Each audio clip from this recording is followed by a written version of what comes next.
Olá, meus amigos queridos do SEAP, amigos de outras casas, amigos que vão acessar nossa palestra em qualquer momento, de manhã, de tarde, de noite.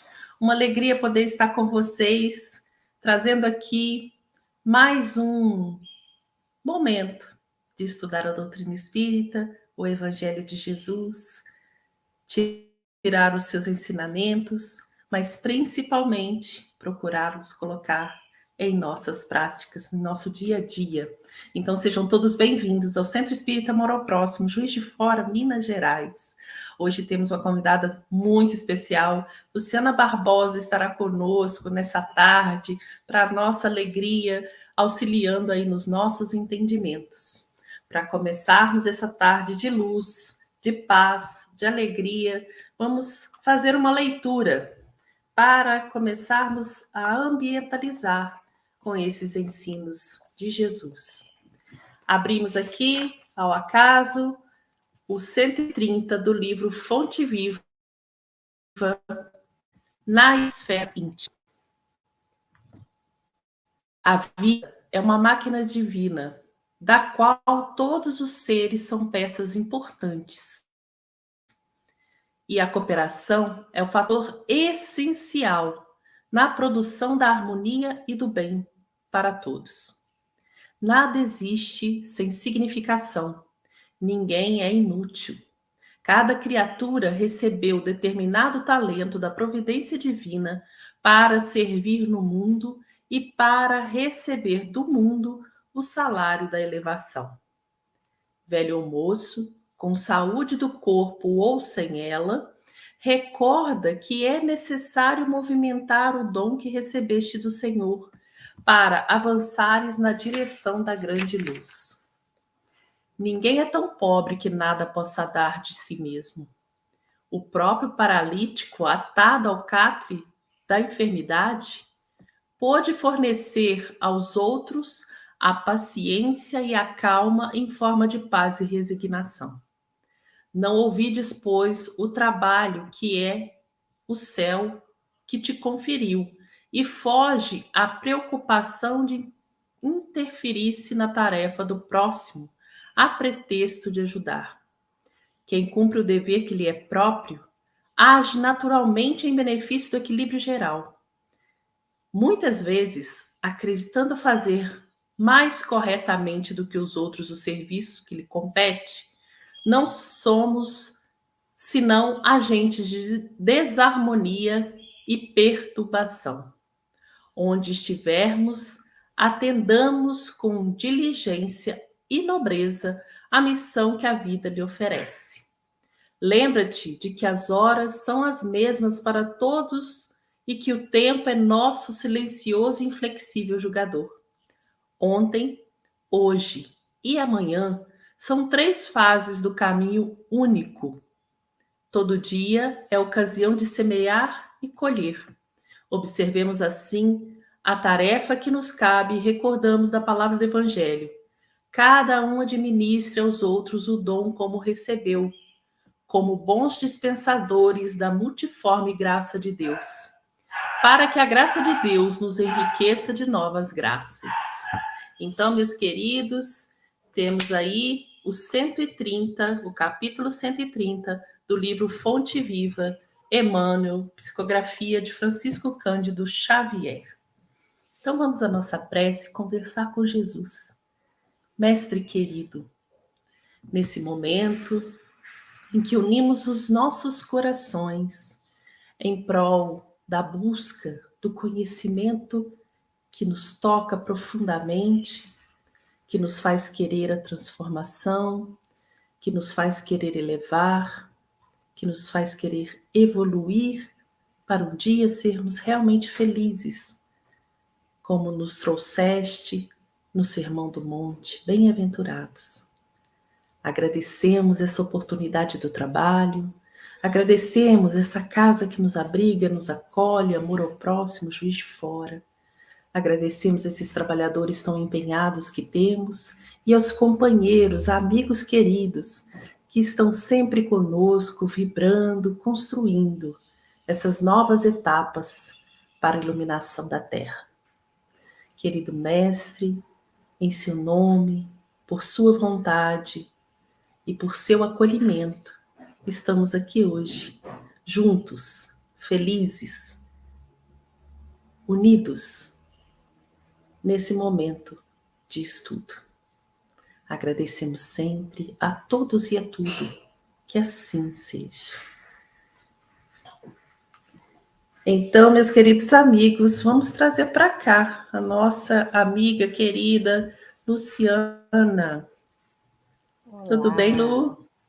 Ei, tudo em paz? Que bom estar aqui com vocês. Bom demais. Uma alegria ter você aqui hoje. Fique à vontade, a casa mesmo nossa. Estamos aqui unidos para poder estudar, tá bom? Bons estudos. Fique à vontade. Obrigada, Gi. Meus amigos, que bom estar aqui, meu amor ao próximo, nossa casa mãe, né? Já que a gente está aqui desde pequenininha, então a gente pode dizer casa mãe. É uma alegria enorme, que bom que a internet, que a tecnologia consegue nos unir, consegue nos manter unidos, que foi o que a Gi colocou na prece, né? Em especial quando a gente se une para falar de Jesus, então fica mais gostoso. Dá um calorzinho no coração e a gente passa essa 1 hora na vibração do Cristo, na intenção de Jesus, na vontade de Jesus, de que a gente caminhe para frente com alegria, com satisfação, né? O tema que nós trouxemos hoje, meus amigos, é um trecho do Sermão do Monte, vocês estão vendo aí na tela, né? Um trecho das bem-aventuranças, bem-aventurados os aflitos, porque serão consolados, capítulo 5 do Evangelho de Mateus, onde está contido todo o Sermão do Monte, inclusive as bem-aventuranças, né? A gente tem uma imagem aí de como deve ter sido Jesus ter conversado com essas pessoas ao falar das bem-aventuranças. E nós fizemos questão de trazer essa pelo momento que estamos vivendo, mundial, momento, né, onde todo o planeta, toda a humanidade está passando pelas suas provas pessoais e grupais, não é? Nós estamos num momento em que as expiações e as provas, elas acontecem dentro do interior de cada um, que cada um precisa trabalhar em si mesmo, e o que nós, enquanto comunidade, enquanto humanidade, enquanto grupo, precisamos trabalhar também. Então, esse é um momento muito delicado das nossas vidas, né? Como um todo. Então, falar sobre sofrimento, aflição, dor, cabe muito bem a nós. E falar com a propriedade com que Jesus falou, então a gente está muito bem servido. A nossa intenção aqui hoje é a gente poder desfrutar, né, beber, saborear essa bem-aventurança ao longo desses milênios. Nós que somos reencarnacionistas e acreditamos nas vidas sucessivas, sabemos que ao longo desses milênios, dessas encarnações, nós trouxemos atavismos, não é? Nós trouxemos, assim, alguns comportamentos fixos de culpa, remorso, onde a gente acreditava num castigo divino, onde a gente não conseguia acreditar no amor de Deus por nós. Então o Cristo vem e traz a bem-aventurança da aflição, e acaba que a gente, ao ouvir isso, ou ler isso de forma rápida, de forma superficial, imaginar, é verdade, é bom então, né, sofrer. É bom então estar sofrendo, que é isso que vale a pena. E o que a gente vai fazer aqui hoje, meus amigos, é entender o que o Cristo está nos convocando ao dizer que o sofrimento ou a aflição é uma bem-aventurança. O que isso realmente quer dizer? Para a gente não se excusar, não se desculpar numa falsa ideia, né, de o sofrimento vai ser muito bom porque me leva para algum lugar. Espera aí, vamos ver se é isso mesmo, né? Vamos conversar sobre isso. Então, no nosso próximo slide, a gente vai ver qual é o significado da palavra bem-aventurado. Bem-aventurado é uma palavra que em grego, quando os gregos vão traduzir, quando vai se traduzir para a língua grega, no Evangelho de Jesus, que a Jesus só foi dito, né? Jesus só falava sobre ele, né? E quem estava escrevendo não estava escrevendo em grego. Mas quando ele vai ser traduzido para o grego, algumas palavras precisam ser colocadas, né, para poder traduzir o que foi dito. Então, bem-aventurado foi traduzido com a palavra em grego chamada Macários. Olha lá, ó. Macários. O que significava Macários? Olha lá. Felicidade, alegria divina e perfeita. Então, não é qualquer felicidade, não. É felicidade... Aguenta a mão aí, Gi. Espera um pouquinho. A gente está deixando vocês colarem, não pode deixar colar, né?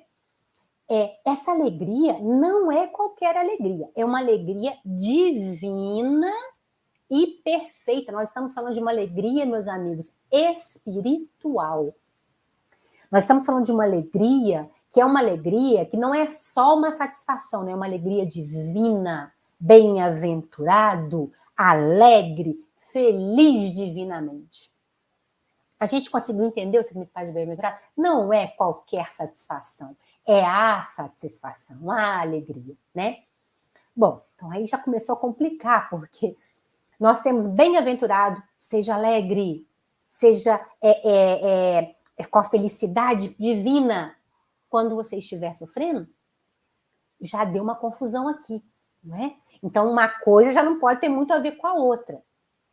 Meus amigos, nós sabemos muito bem, eu brinquei aqui com a Gi, né, que ela já tinha passado, e se eu dissesse assim para vocês, não lê o que está escrito embaixo, não. Imediatamente vocês leriam, né? Se falar assim, não faz, imediatamente já estava todo mundo lendo. Por quê? O nosso cérebro ele trabalha com duas coisas, sim e não. É uma máquina de uma perfeição que a gente não consegue calcular. A ciência até hoje tem muita coisa a aprender com o nosso cérebro. Mas é uma máquina que trabalha com sim e não. Não tem meio termo. Então, se você diz não, ela já... Não é assim que o Paulo falava, né? Quando eu não quero uma coisa, aí que essa coisa se apresenta para mim. É assim que o nosso cérebro faz. Então, dizer seja feliz divinamente pelo sofrimento, o cérebro fala, peraí, é para sofrer ou é para ficar divinamente feliz? Vocês imaginam, meus amigos, que Jesus, o governador do planeta, quem organizou toda a nossa estrutura física, quem organizou esse cérebro que está aqui dentro fisicamente, conhece todas, né, os neurônios, as sinapses, todas as descargas energéticas que acontecem aqui dentro, foi ele que organizou, ele conhece. Vocês imaginam que ele faria uma coisa que daria um nó na nossa cabeça? Não, né? Então a gente já começa a perceber que essa alegria divina e perfeita não está se referindo ao sofrimento. Porque ou é uma coisa ou é outra. Ou é aflição ou é uma alegria divina e perfeita. O cérebro não conseguiria trabalhar com as duas coisas. Vocês já precisaram fazer jejum para fazer exame? Alguém que já precisou? Ou já precisou não tomar uma água para fazer um procedimento no dia seguinte? Tem que ficar sem tomar água? Na hora que fala assim, não pode tomar água, pronto, não é? Dá uma sede que a gente não sabe de onde é que sai, não é assim? Tem que fazer jejum de tantas horas, pronto, a gente quase morre de fome. Não é assim?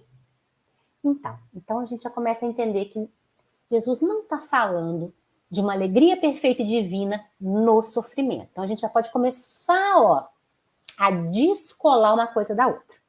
Agora sim, agora vocês podem ler. Vamos continuar ali na outra parte, né?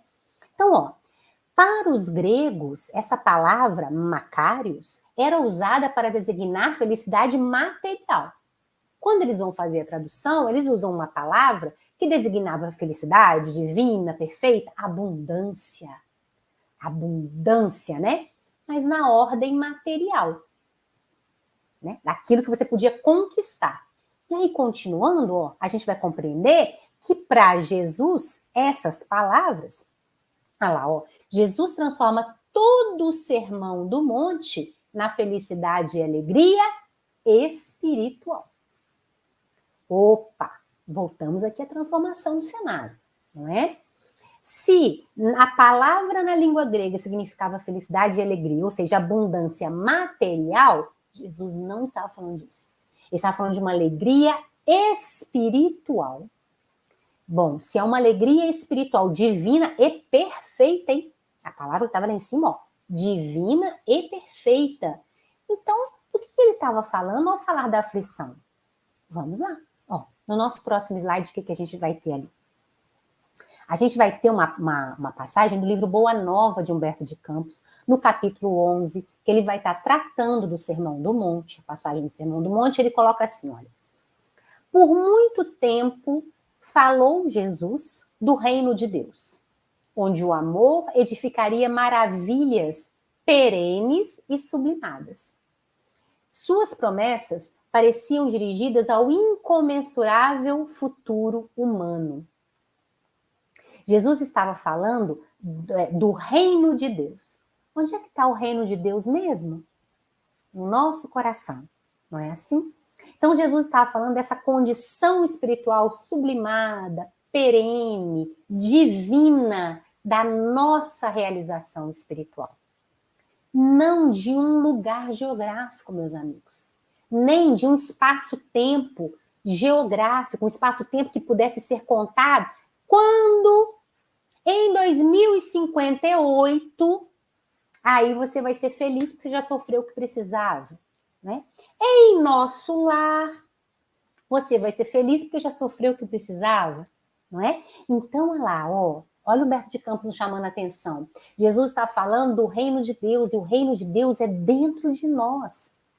Ele não está geograficamente localizado em nosso lar, em alguma outra colônia espiritual, num outro país. Se eu for para um outro país, eu fico mais feliz, né? Numa outra família, ele não está geograficamente localizado e ele não está localizado no espaço-tempo.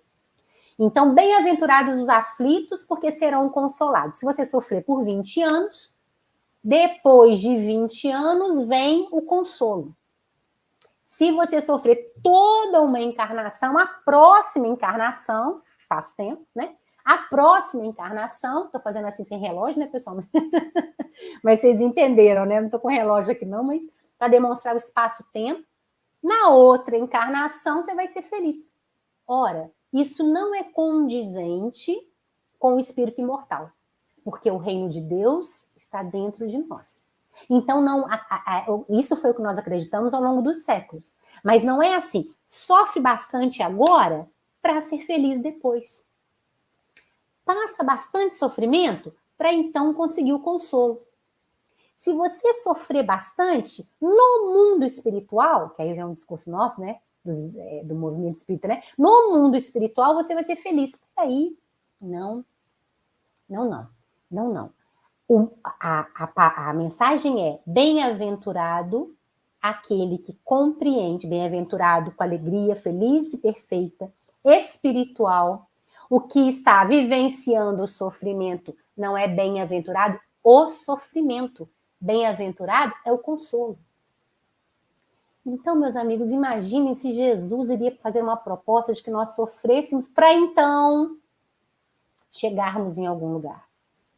Se o aflito terá consolo, a bem-aventurança é que finalmente o aflito está no momento, na situação, na abertura espiritual de receber o consolo que vai mudar, aí sim, talvez vai mudar as próximas 4, 5, 6 encarnações. O consolo, o processo da cura, o processo do alívio, o processo da transformação e não sofrimento. E foi isso que ao longo dos milênios a gente se confundiu. Não é bem-aventurado a aflição, não. É bem-aventurado o consolo que vai vir daí. Porque esse vai ser o momento, a Meimei usa uma expressão, né, o momento de ouro, o momento dourado da sua transformação. E isso realmente é bem-aventurança. É o momento da transformação. Finalmente você vai estar ali naquele momento com a abertura. Aquele momento vai ser de transformação de, às vezes, uma dificuldade de milênios. Aí é bem-aventurado mesmo, né? Mas a aflição e o sofrimento é instrumento. É instrumento. Vamos continuar aqui, ó. Olha lá. O mestre, então, não disse sejam felizes durante o sofrimento. Não a lei de dor, a lei de amor. E seria muito estranho que durante o sofrimento a gente estivesse pulando, cantando, festejando. Francisco de Assis fazia isso, né? Obrigada, irmã dor, né? Mas na nossa condição evolutiva, olha, ou é uma coisa ou é outra, lembra o nosso cérebro? Ou é uma coisa ou é outra. Então, essa satisfação e essa bem-aventurança é do processo que estamos vivenciando.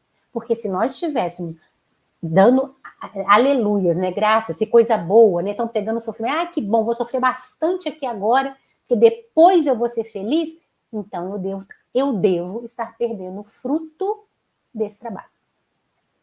Eu devo estar perdendo. Porque se vai ser só depois, como assim só depois? O consolo não é agora? Bem-aventurado o aflito, porque será consolado? Ah, não, Luciana, mas eu estou falando de um consolo mesmo. De ir para um lugar muito bonito, muito feliz, com muita coisa boa. Esse não é o consolo. Esse já é o fruto do trabalho do consolo. Já é outra coisa, não é? Então, percebam como é diferente. Uma coisa é a gente conseguir compreender que essa bem-aventurança é do momento da transformação na aflição. Isso que a gente imagina como consolo, como agora acabaram seus problemas, igual tinha um programa aí de humorístico que falava, né? Seus problemas acabaram? Isso não é consolo. E isso nós não vamos encontrar lá se aqui a gente não conseguiu se transformar, né? Então, esse sofrimento vai me deixar bem amargo, desanimado, desesperançado. Mas quando ele acabar, eu vou para um lugar maravilhoso e mágico. Ué, como? Como? A transformação não aconteceu agora. Como é que eu vou? Percebe? Como é que lá vai estar bom? Aqui não houve transformação. Então, não é lá, né, meus amigos? Não é lá em algum lugar geográfico ou lá em algum lugar no tempo. É agora. Bem-aventurado aquele que está passando por um momento de aflição, porque o consolo está chegando agora. Sofrimento, consolo, é imediato, são palavras de Jesus, então eu falo com tranquilidade. É imediato, é seguido, né? Sofrimento, aflição, consolo e transformação agora. E aí, o fruto que a gente vai colher disso, a gente vê como é que será no futuro, no inominável futuro humano. Mas aí a gente vê, né? Continua lá, olha. Jesus fala de consolo. A alegria é de haver consolo, esperança, reerguimento moral para o sofrimento. Que coisa boa. Agora, nesse momento, você está tendo condições de reerguer, né? Agora, nesse momento, nós vamos chegar com todas as possibilidades possíveis de amor, de atenção e cuidado ao seu coração para que você faça, né? Dê o salto de transformação moral. Essa é a alegria espiritual, não o sofrimento. Ei, que beleza que a sua casa caiu, que coisa joia, vamos cantar que a casa caiu. Não, não é isso, não é? A casa caiu, a prova, a expiação chegou, o sofrimento, a aflição, e Jesus fala, agora é o momento desse filho, dessa filha, receber o nosso cuidado, o nosso amparo, porque vai vir imediatamente, bem-aventurado aquele em aflição, porque o consolo virá imediatamente, e talvez por séculos ela não teve condição, ele não teve condição de se modificar, e agora vai ter. Bem-aventurado. Graças a Deus. Esse é o momento da transformação. Esse espírito não sofre mais por isso. Ele vai se libertar disso. Não é que alegria que a casa caiu, porque isso não seria consolo, não seria divino. Não é, meus amigos? É por isso que tantas pessoas se sentem desconectadas da imagem de Jesus, desconectadas de Deus, nosso Pai, porque elas imaginam, bom, se é para ficar sofrendo, se eles estão achando bom a gente sofrer, porque eu sofrer que vai me levar para algum lugar, aí não dá vontade mesmo não, né?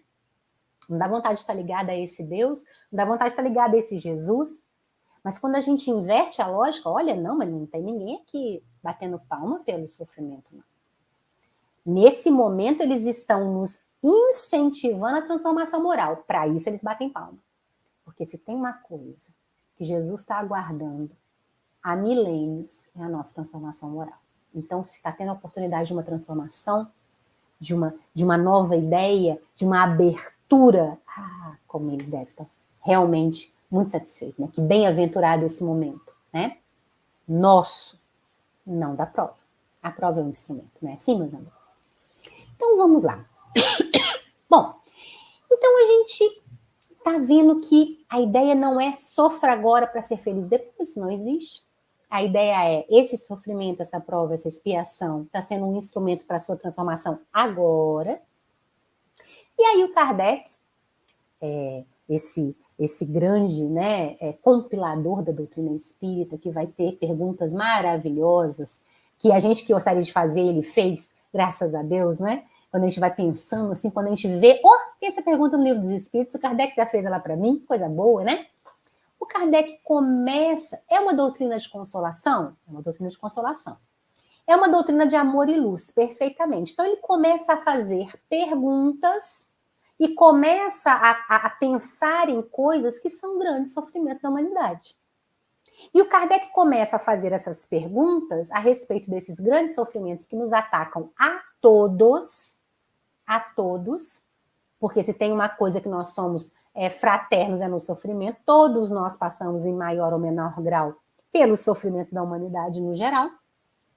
Kardec começa a fazer assim, esse sofrimento aqui tem consolo?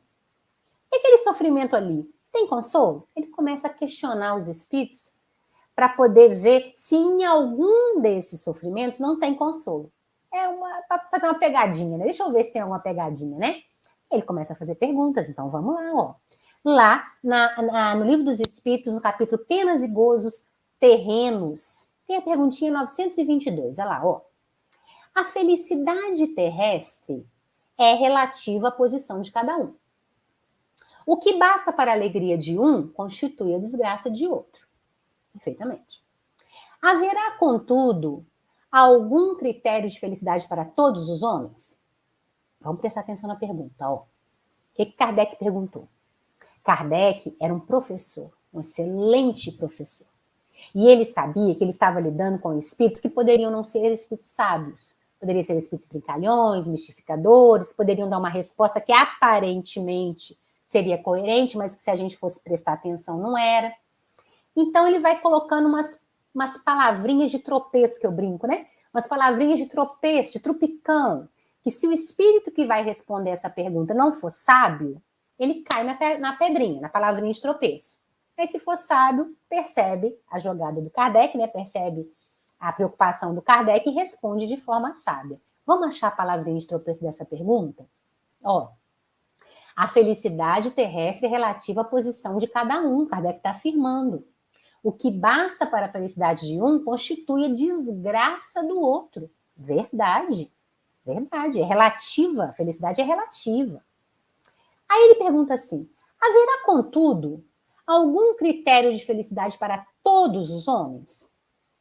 Palavrinha de tropeço aqui. Todos.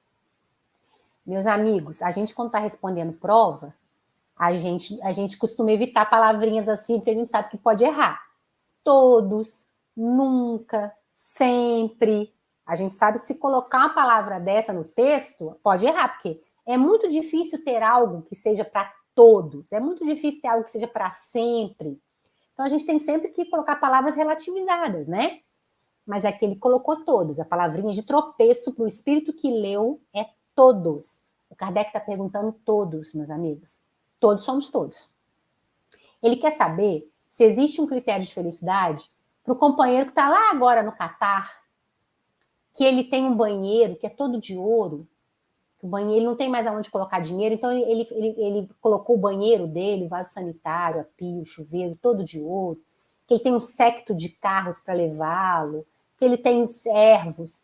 Ele quer saber se aquele companheiro tem o mesmo critério de felicidade do companheiro que mora aqui, ó, no Vale do Jequitinhonha, em Minas Gerais, numa casa de pau a pique, que não tem esgoto, que não tem água encanada, que não tem um pingo de estrutura, que morre de fome, que passa dificuldade com a seca, que não tem água. Olha a pergunta do Kardec. Existe um critério de felicidade para todos os homens? Para o companheiro do Catar e para o companheiro aqui do Vale do Jequitinhonha? Existe um critério de felicidade? Se fosse eu respondendo, ia dizer que não há possibilidade de ter um critério de felicidade, porque a discrepância não tem limite. Mas como, graças a Deus, não fui eu que respondi o livro dos Espíritos, foi a Pleiade de Jesus, espíritos sábios, não é, e superiores. Vamos ver a resposta deles? Olha o que eles responderam para nós. Para a vida material, a posse do necessário.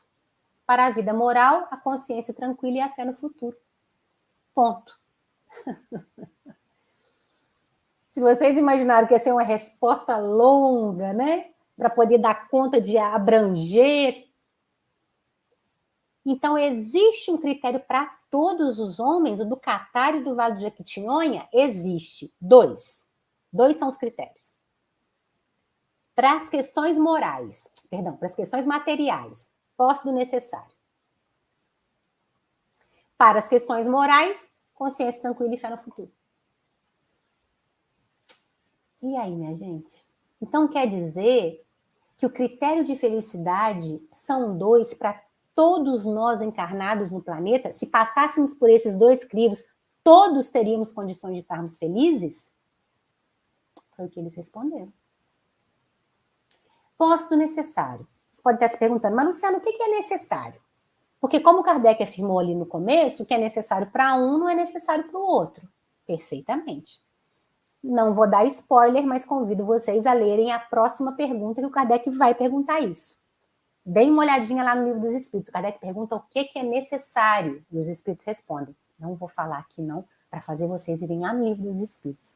Mas, de fato, tem coisas que um grande empresário de São Paulo precisa. Ele precisa de um helicóptero. São Paulo é uma loucura de trânsito, ele tem que estar num lugar, tem que estar no outro, ele mexe com grandes montantes em dinheiro, ele precisa ter tempo para fazer as coisas, então ele precisa mesmo de um helicóptero. Eu, aqui em Juiz de Fora, não preciso. Não, para as coisas que eu tenho que fazer, para a vida que eu levo, para as distâncias que eu tenho que me deslocar, absolutamente não preciso de um helicóptero, mas ele precisa. Para ele é necessário. Então, o que é felicidade? Ele ter o helicóptero dele para as necessidades dele. Eu não ter e não ficar chorando porque não tenho. Porque para mim não seria felicidade. Para mim não faria menor sentido. E o que acontece conosco? A gente começa a chorar pelo que não tem, acreditando que tem necessidade daquilo, sem ter nessa vida. Na vida que eu for uma empresária, talvez eu tenha, mas nessa não tem. E o outro que tem, começa a abusar do que tem, porque também não compreende que o necessário é um helicóptero, não é uma frota com 15 helicópteros. Porque aí vão dar dor de cabeça, ele vai gastar mais dinheiro ainda, talvez perca o dinheiro todo. O que é necessário para ele? Um helicóptero. Ele vai querer ter 15, vamos ter um problema. O que é necessário para mim? Não ter helicóptero nenhum. Mas aí eu começo a chorar porque eu não tenho helicóptero, me endivido para comprar um helicóptero. Então, do ponto de vista material, posse do necessário. Do ponto de vista moral, consciência tranquila. Nossa. Aí é difícil, né? Oh, meu Deus, deitar a cabeça no travesseiro e dormir. Só dormir. Consciência tranquila. Fiz o que eu precisava fazer. Fiz nas minhas condições. Consegui realizar com os meus instrumentos. Consciência tranquila. O companheiro usa um helicóptero, anda de jatinho, vai em festas chiques, vai em festas bonitas, ele precisa, é necessário para a vida dele, e ele se realiza, ele conquista coisas, ele ajuda pessoas, ele transforma coisas. Ai, que beleza, ótimo, consciência tranquila e posse do necessário. Eu, do lado de cá, que não preciso ter o dinheiro dele, mesma coisa. Estou me realizando, estou conquistando, estou me transformando com aquilo que eu necessito e preciso e fazendo o que é necessário nessa minha vida. Consciência tranquila. Ele vai conseguir abrir um hospital para não sei quantas crianças nas condições dele. Eu aqui consigo dar uma aula de evangelização todo sábado para as crianças da minha salinha. Consciência tranquila. Percebem, meus amigos? Quais são as duas características da felicidade nesse mundo? Posse do necessário, consciência tranquila. Ninguém precisa, né? Então não pode existir mais rico. Não é isso. Ele necessita, então tá lá. né?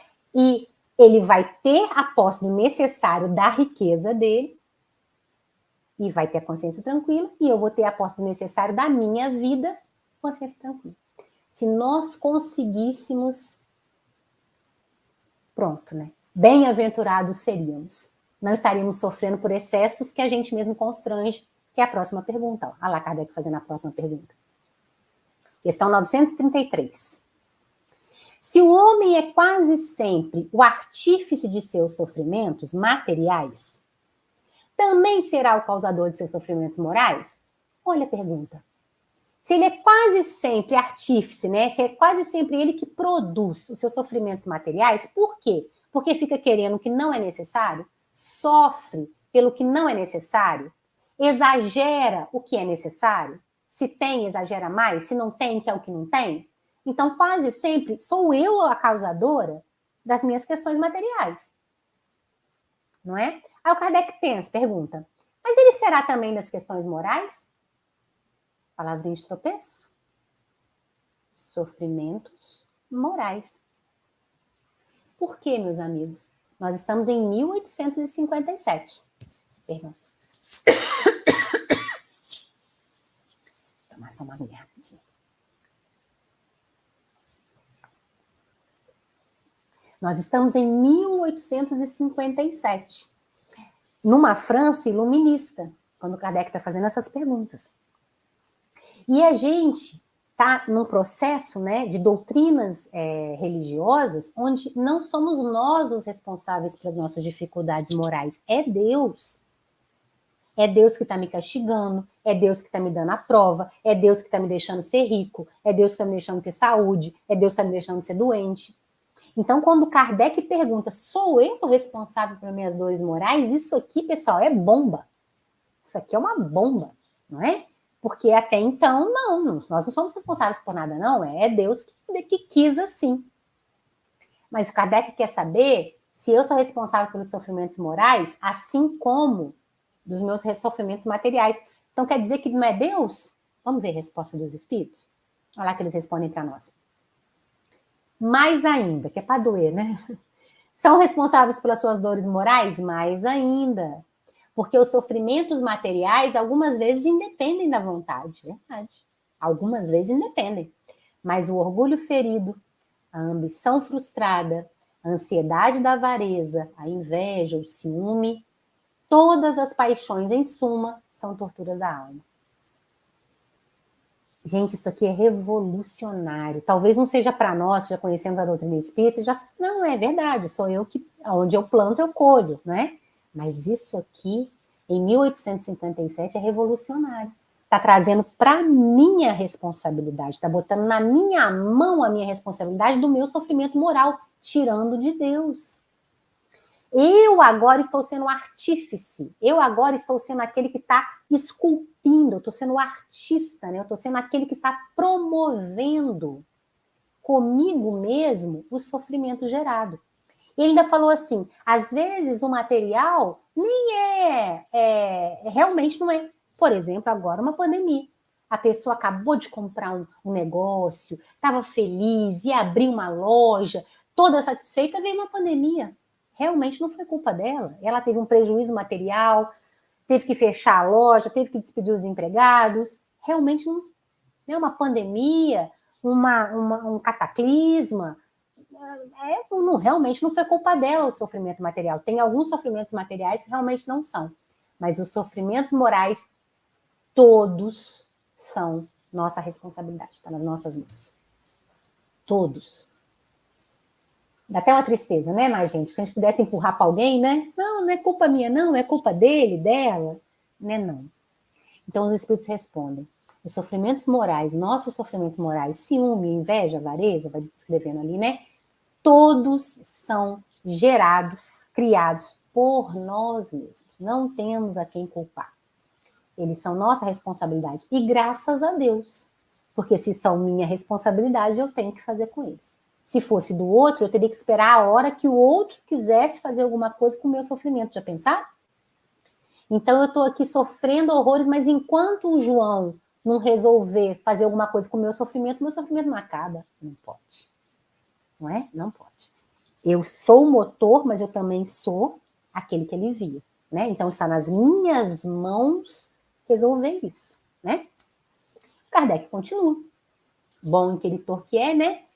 E perda de entes queridos. Ó, ele falou do sofrimento da matéria, ele quer saber se felicidade é o mesmo para todos os homens encarnados. Ele agora falou do sofrimento da matéria e do sofrimento moral. Bom, então tá, o sofrimento moral sou sempre eu, né? Está nas minhas mãos. Agora ele quer falar, e o sofrimento de perder alguém amado? E esse sofrimento, como é que é? Como é que a gente consola ele? Questão 964. A perda de entes que nos são caros não nos causa dor tanto mais legítima quanto é irreparável e independente da nossa vontade? Na pergunta anterior, ele não perguntou sobre... Não tem questões que são independentes da nossa vontade? Tem. Por exemplo, uma pandemia e você perde o seu trabalho? Tem. Aí o Kardec está perguntando, perder entes queridos também. Porque ninguém quer perder um ente amado. Não é independente da minha vontade? E usa a palavrinha de tropeço. Que é qual? Irreparável. Não é uma dor irreparável? Resposta dos Espíritos. Essa causa de sofrimento atinge tanto o rico quanto o pobre. Representa uma prova ou expiação, e a lei é comum para todos. Se a gente lê rapidamente, parece uma resposta muito seca, não é? Mas o que os Espíritos... O que Kardec perguntou? Não é irreparável e independente da minha vontade? É independente da sua vontade. Mas se fosse irreparável, tudo que a gente aprendeu sobre Deus, a gente teria que jogar fora. Se fosse uma dor que não tem consolo, Cristo falou lá no Sermão do Monte, bem-aventurado o aflito, porque será consolado agora, nesse momento, para a sua transformação. Se for irreparável alguma dor, se não houver consolo alguma dor, então a gente pode jogar o evangelho fora. Então, se a dor de perder um ente amado fosse irreparável, meus amigos, a gente nem teria doutrina espírita. Aliás, se tem um consolo que a doutrina nos dá de forma brilhante, competente, que sustenta as nossas forças, é o consolo de que nós não perdemos, não é? Que essa pessoa não se perdeu, que esse amor nosso continua ali, não é? Que nós estamos apenas distanciados nem é pelo tempo, não, é pelos espaços, não é? Porque está ao nosso lado, não vamos nos ver lá depois, não, nós estamos nos vendo, só que como estamos em espaços diferentes, não é? Nós não estamos nos vendo no momento. Esse consolo da doutrina espírita, meus amigos, ele é impagável, não é? É irreparável essa dor?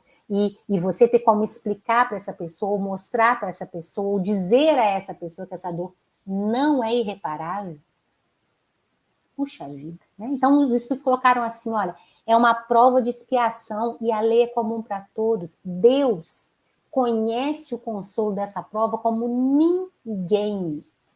E o amor divino é tão extremo por nós que a gente tem um Chico Xavier que para de escrever livros, depois de um tempo do seu trabalho, e começa a escrever cartas.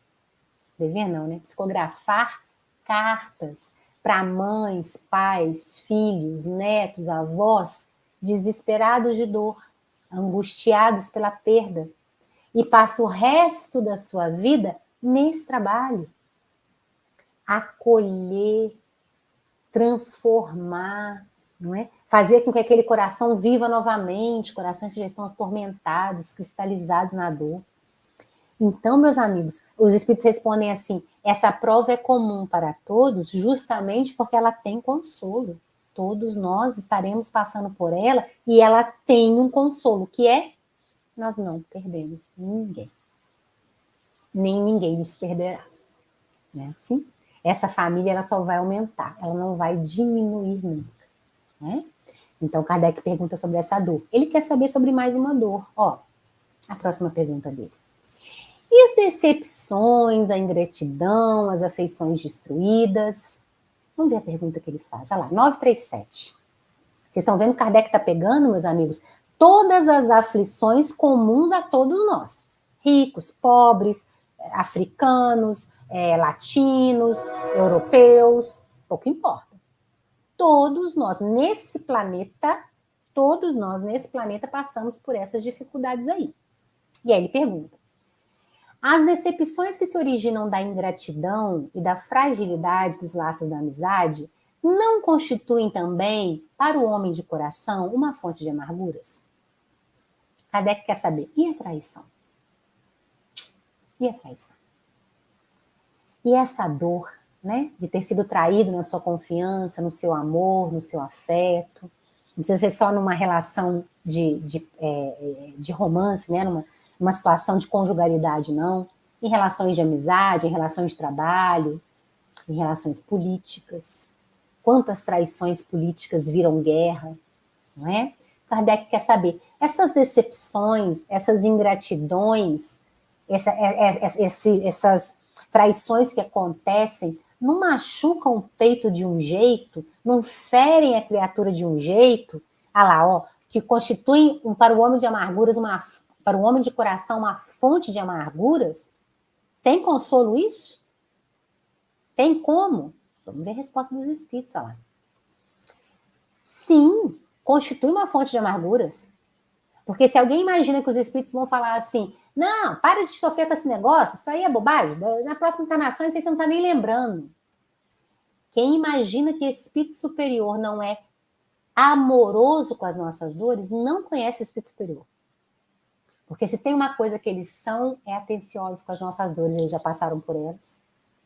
Então, se você ouvir algum espírito falar, deixa pra lá, isso aí é bobagem, daqui a pouco isso passa, nossa, vocês não estão falando com o espírito superior.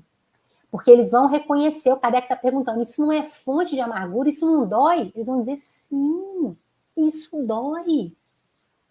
Traição é doloroso. Não é à toa que Judas, coitado, tira a vida depois de trair Jesus. É desesperador. Traição é doloroso. Decepção é doloroso. Então, sim, é. Mas aí continuam eles, né? Mas deveis lastimar os ingratos e os amigos infiéis. Serão mais infelizes do que vós. A ingratidão é filha do egoísmo. E o egoísta encontrará mais tarde corações insensíveis como ele mesmo foi. Então, o que os espíritos responderam para nós? É uma fonte de amargura? É.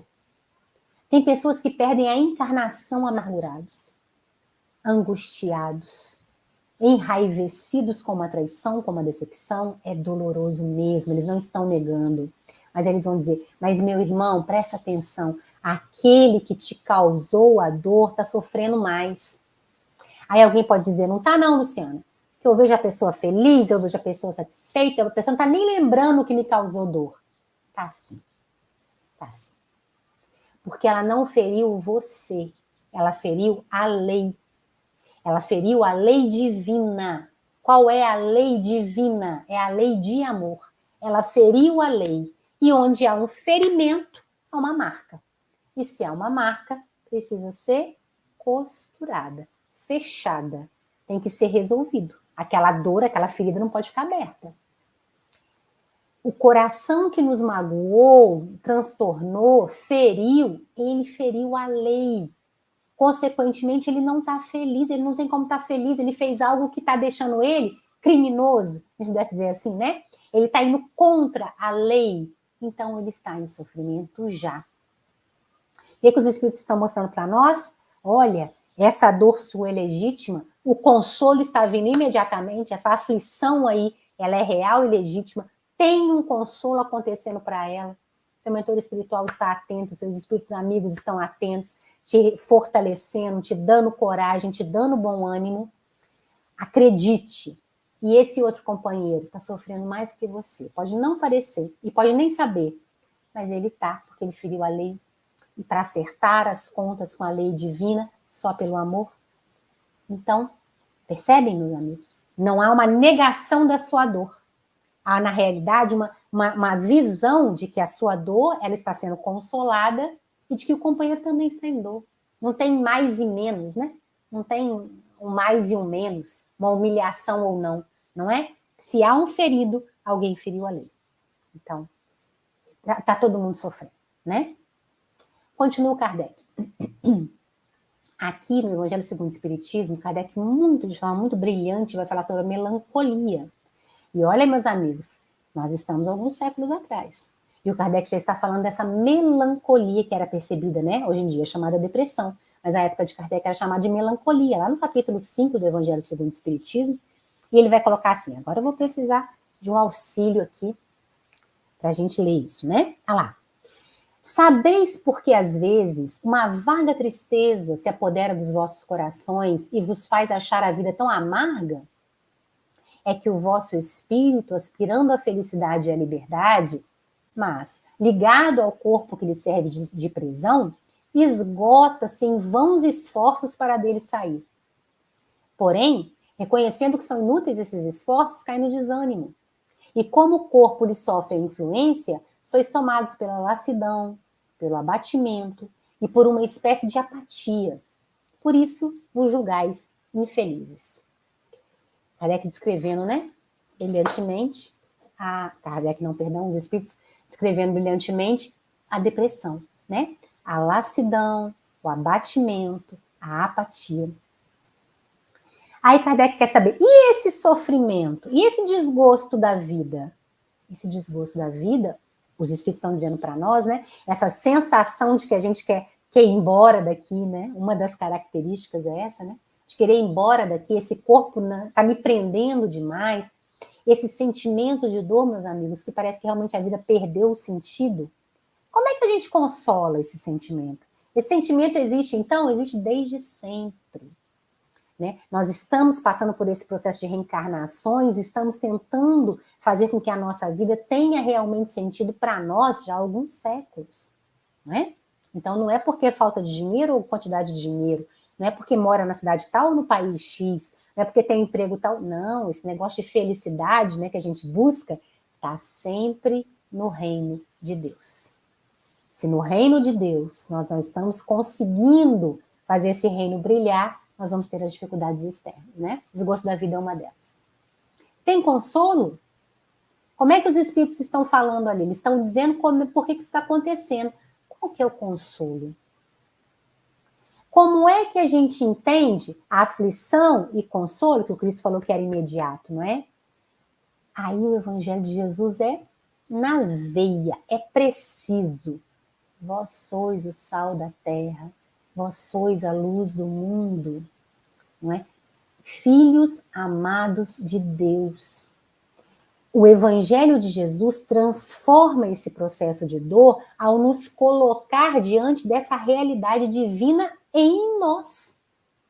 Vós sois. Não, não sou não tem nada em mim bom, não tem nada em mim que vale a pena. O Cristo vem e coloca a gente de novo nessa, como se houvesse ali uma passarela, né? Onde estivesse passando o amor de Deus, o influxo divino, e a gente saiu da passarela. A gente está do lado de fora.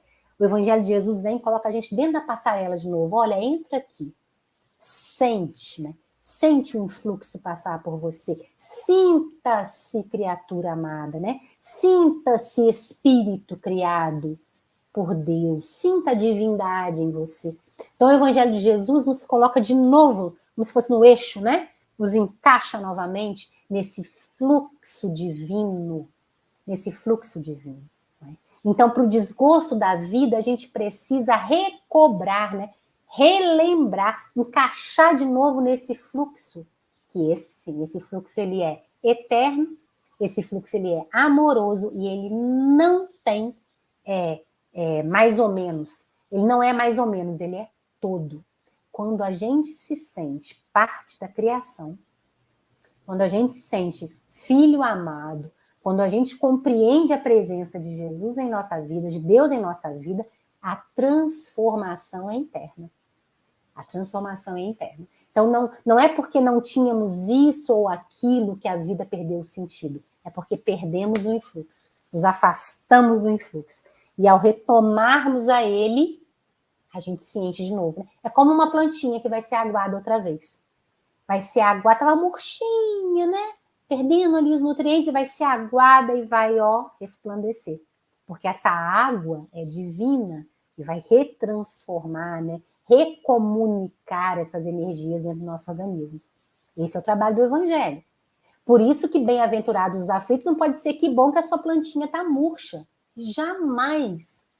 Bem-aventurados os aflitos, se a plantinha ficou murcha, que oportunidade maravilhosa de ser aguada agora. Agora, não é depois não. Não vai morrer a plantinha. Agora, que oportunidade maravilhosa de poder ser aguada pelo fluxo de Deus. E continua o Kardec, acredito que para a última questão que a gente trouxe aqui, né, das dores e doenças, das dores e sofrimentos, são as doenças do corpo físico. Mais uma vez, coisas que todos nós passamos. É claro que o companheiro que tem mais recurso passa de uma forma, o companheiro que tem menos recurso passa de outra. Mas a doença do corpo físico, o desgaste da matéria, é inevitável e real para todos os seres encarnados. Animais, plantas, minerais. As pedras são explodidas, não é? Para poder fazer construção. Minerais, animais, nós. Então, doenças do corpo físico, o Evangelho segundo o Espiritismo, no capítulo 28, lá no item 7, olha. As doenças fazem parte das provas e das vicissitudes da vida terrena. São inerentes à grosseria da nossa natureza material e à inferioridade do mundo que habitamos. As paixões e os excessos de toda ordem semeiam em nós germes malsãos, às vezes hereditários. Nos mundos mais adiantados, físico ou moralmente, o organismo humano mais depurado é menos material. Não está sujeito às mesmas enfermidades e o corpo não é minado secretamente pelos efeitos desastrosos das paixões. O que os espíritos tinham respondido lá? Que era crivo de felicidade para todos os homens? Consciência tranquila. Consciência tranquila não tem paixão. As paixões que ele disse que eram um dos motivos das dores morais, lembra? Ciúme, inveja, avareza. Lembra que ele falou lá na outra pergunta? Que são as paixões que nos aprisionam e que nós é que causamos. Então ele disse aqui, olha, nos mundos mais adiantados, essas paixões, esses sofrimentos morais não estão presentes. Então a consciência está tranquila. Se a consciência está tranquila, crivo de felicidade. Se é crivo de felicidade, materialmente você estará feliz. Olha que interessante, meus amigos. Os nossos corpos ainda adoecem das nossas dificuldades morais e espirituais. Não é assim? Nossos corpos ainda têm desgastes e produzem doenças ainda pelas nossas dificuldades morais e espirituais. Então, qual é o consolo que a gente tem para trazer sobre... Meu Deus, mas tem doenças tão difíceis, tem coisas tão... né, que deixam a família, a pessoa, numa situação tão delicada. É verdade, os espíritos não estão negando isso. Eles nunca vão negar o sofrimento, né? Se algum espírito fala, mas não preocupa com isso não, aqui no mundo espiritual não tem doença, isso aí vai passar rapidinho. Não, aqui no mundo material tem, ué. Então aqui no mundo material dói. Como é que é? Qual é o consolo disso? É saber que essa doença do corpo físico, ela está transformando, ela está como se estivesse depurando, não é? Alguma questão da ordem espiritual e moral. Essa é a hora da cura. E não é da cura física. Só. A cura física acontece porque Deus é extremamente misericordioso e permite. Da cura espiritual. Essa é a hora. Por isso que é bem-aventurado, né? O momento da doença do corpo físico é um momento de reorganização espiritual e moral. Não é só de descontrole físico. Aliás, o descontrole físico está acontecendo por um descontrole anterior.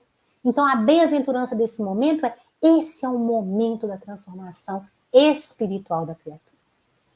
Quantas vezes nós já passamos por dificuldades físicas e, pelo contrário, a gente ficou irritado, nervoso, chateado e foi perdendo todas as oportunidades que poderíamos ter de transformar o nosso coração.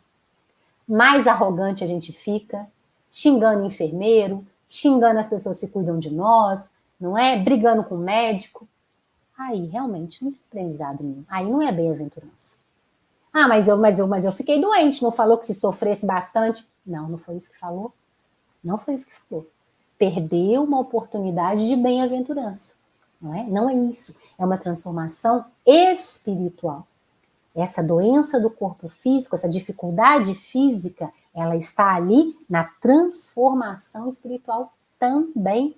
Então, meus amigos, quando a gente passa por um período de doença, se cura, percebam o que a gente aprendeu com ele. A gente aprendeu a falar mais baixo com os enfermeiros, a gente aprendeu a ser mais tolerante, porque as pessoas que cuidavam de nós, a gente não tinha força. A gente aprendeu que a medicina, em nome de Deus, faz coisas que a gente nem sonhava. Olha quanta coisa a gente aprendeu. Isso transformou nosso coração? Se transformou? Bem-aventurado. Porque foi consolado. Conseguiu a cura do corpo físico, conseguiu a transformação espiritual, que é o processo. Não é um castigo, é um processo.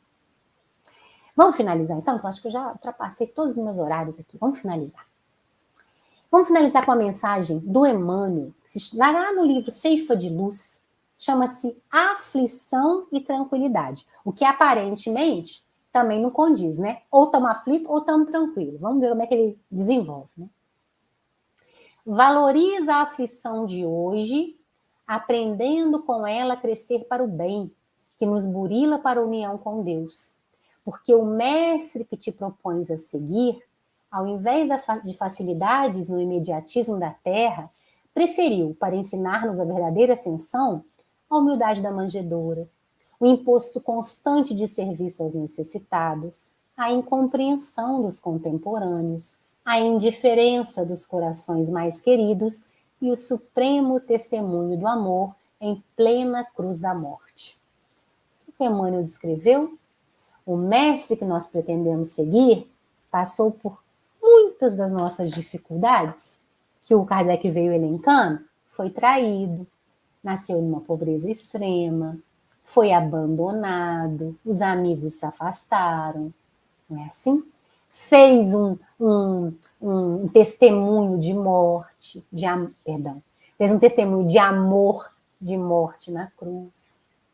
Esse mestre que nós nos propomos a seguir nunca se furtou a reconhecer as dificuldades do corpo material, né, da vida materializada, daqueles que estão ao nosso redor, das dificuldades que compõem estar encarnado. Nunca se furtou, não é, meus amigos? Então, a palavra que o Emmanuel usou no começo é valoriza a aflição. Não é dar viva, Zé, que alegria, que bom, então agora eu tô... Não, valorizar essa é a oportunidade de transformação do meu espírito.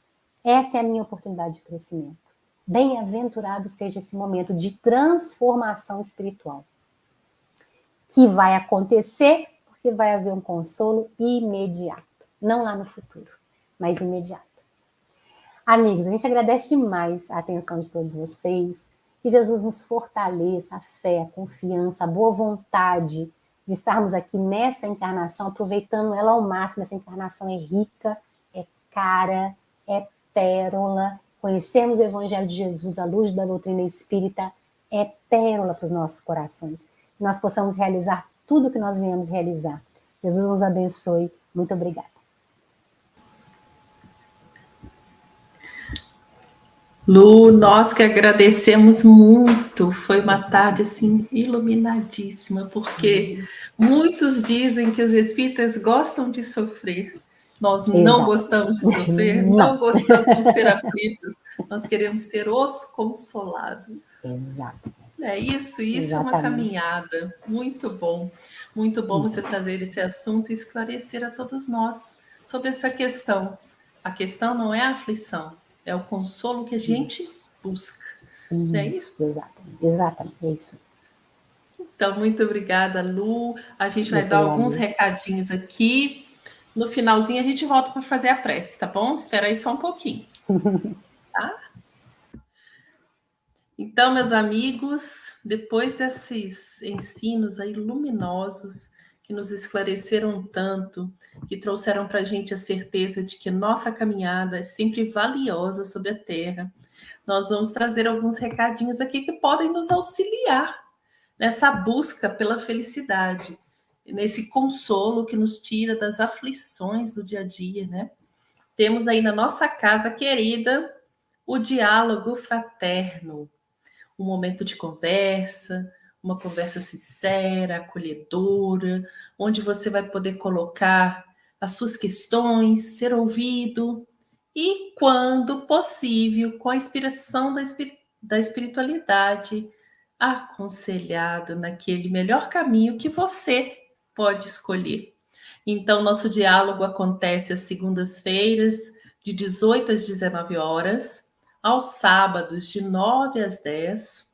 Pedimos somente que vocês cheguem um pouquinho mais cedo, uns 15 minutos antes. Não precisa marcar, mas é importante chegar nesse tempo aí um pouquinho antes. Primeiro, para que você se coloque mais tranquilo no ambiente, você comece a sentir esse auxílio da espiritualidade, e também para que a equipe que está lá preparada para te receber possa te acolher com tranquilidade, né, com doçura, que eles têm já natural deles, mas eles precisam desse momento com vocês, de acolhimento, para que depois comecem as conversas. Então, estamos lá, a máscara fica ao seu critério, mas sabemos aí que nós estamos em um momento um pouco sensível para essas questões. Então, se você puder utilizar a máscara, o álcool, vamos agradecer, porque estamos ali num contato mais próximo, tá bom? Então, diálogo fraterno do amor ao próximo. Segunda-feira, nós temos também a nossa palestra presencial. O uso da máscara também está flexibilizado, mas também a mesma questão. Estamos num ambiente onde temos muitas pessoas, né? Graças a Deus, graças à vontade de vocês, estamos voltando às nossas palestras, precisamos desses cuidados. Então está flexibilizado, mas se você também puder e quiser usar a máscara, fique à vontade. Segunda-feira, às 20 horas, na nossa casa, no nosso salão principal. Segunda-feira também a nossa biblioteca voltou a funcionar. Olha que maravilha, muitas obras lá, espíritas confiáveis, para que você possa conhecer um pouco mais sobre a doutrina. Busque lá a nossa biblioteca 15 minutos antes da palestra, 15 minutos depois. Se você tiver com algum livro também e quiser devolver, já puder devolver, estamos lá esperando. Se você também tiver livros para doar, fique à vontade. Lembramos que esse é um trabalho lá desenvolvido pelas nossas atendentes com muito carinho, com muita atenção. Se você tiver dúvidas sobre algum livro, elas podem também te auxiliar nisso, tá? Busque lá a nossa biblioteca para a gente estudar junto. Temos na segunda também, olha que maravilha, a MEAP, a Mocidade do Amor ao Próximo, está lá presencial. A juventude funciona às 20 horas, né? A juventude funciona, não. A MEAP está presencial às 20 horas. A juventude funciona o tempo todo, tá bom? A juventude está sempre funcionando. Então tá lá presencial às 20 horas. É só chegar, gente. Tem uma turma bonita lá esperando vocês. As crianças estão nas segundas-feiras, 19h45, e aos sábados, 8h45. Temos ali 15 minutos de evangelização com música e depois as nossas aulas de evangelização. Estamos esperando todos vocês, tá bom? Os nossos grupos de estudo, nós vamos entrar em alguns recessos, então nós vamos disponibilizar esses horários, recessos e datas de final de ano nas nossas redes sociais. Fiquem atentos e qualquer coisa também entre em contato com a gente que a gente repassa para vocês. Nesse dezembro, nós vamos fazer um evento muito especial. Nós vamos fazer uma feira de Natal no Amor ao Próximo. Vamos ter lá artesanato, livraria, brechó, artes e muito mais. Então, vocês podem nos procurar. Já estamos colocando aí a nossa divulgação nas redes sociais também. Será dia 15, 16, 17 e 18 de dezembro.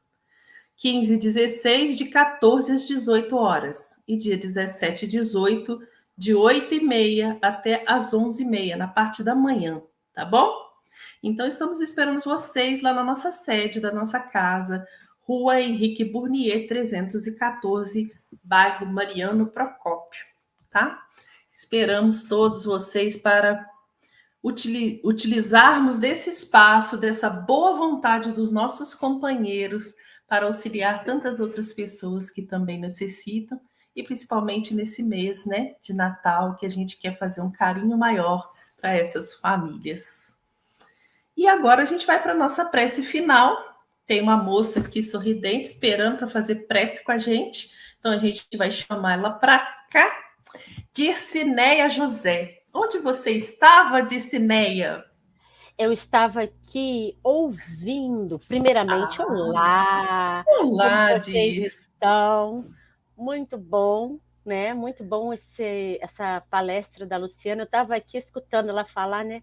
Eu falei, né? A gente não tem que olhar só o lado da aflição, né?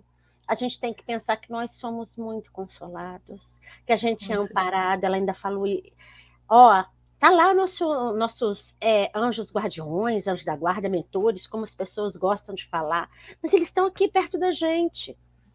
Basta que a gente se abra para ouvi-los e senti-los perto de nós, né? E a gente tem que saber, sabe o que também, Gi? Que a gente não vai deixar, né, de ter essas dificuldades, porque como foi falado aí, a gente ainda tem que aprender muito. Nós somos esses causadores, né? Eu até lembro, a hora que a Lu estava falando, ela falou, está nas nossas mãos. Ela fez esse gesto, né? Eu estava pensando nisso, né? A gente detém isso aqui, ó. Depende de nós, né? A gente pode mudar. Basta que a gente queira, basta que a gente se esforce para isso. Então, eu estava aqui meditando, porque foi um aprendizado aí. Tá vendo? Muito eu sou uma boa menina, aguardando, inspiradíssima para fazer essa prece final.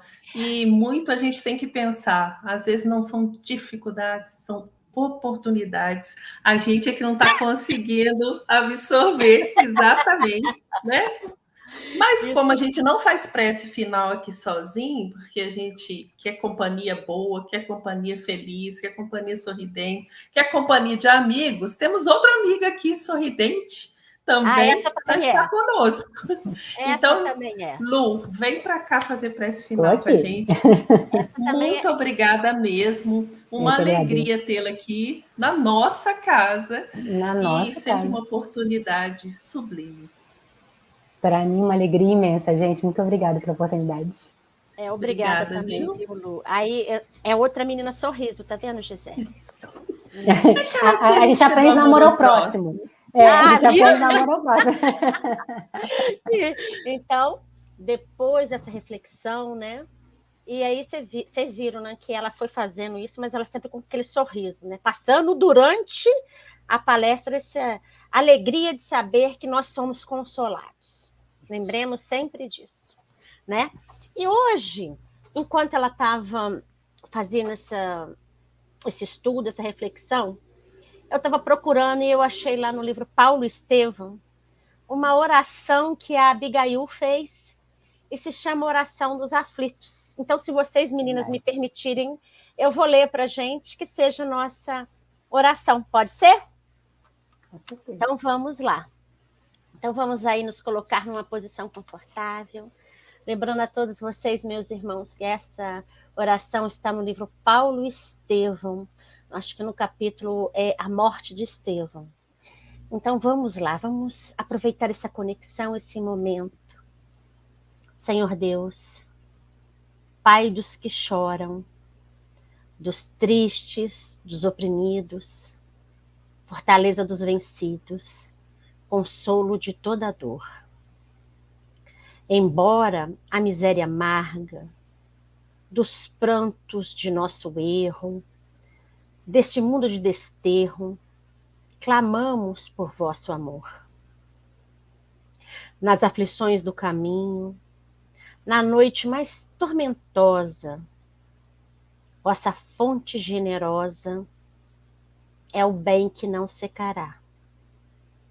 Sois em tudo a luz eterna, da alegria e da bonança, nossa porta de esperança que nunca se fechará. Quando tudo nos despreza, no mundo da iniquidade, quando vem a tempestade sobre as flores da ilusão, ó Pai, sois a luz divina, o cântico da certeza, vencendo toda aspereza, vencendo toda aflição. No dia da nossa morte, no abandono, no tormento. Trazei-nos o esquecimento da sombra da dor do mal, que nos últimos instantes sintamos a luz da vida, renovada e redimida, na paz ditosa e imortal. Que assim seja. Nossa, a gente se emociona. Me emocionei, né? Vai se colocando, a gente fica emocionada mesmo. Então, nem você foi pegar perto de Abigail. Aí, não é quase nada, né, Lu? É muito para os nossos corações. Muito para os nossos corações. Então, amigos, uma boa tarde para vocês, uma boa noite, um bom dia para quem nos assiste em outros horários.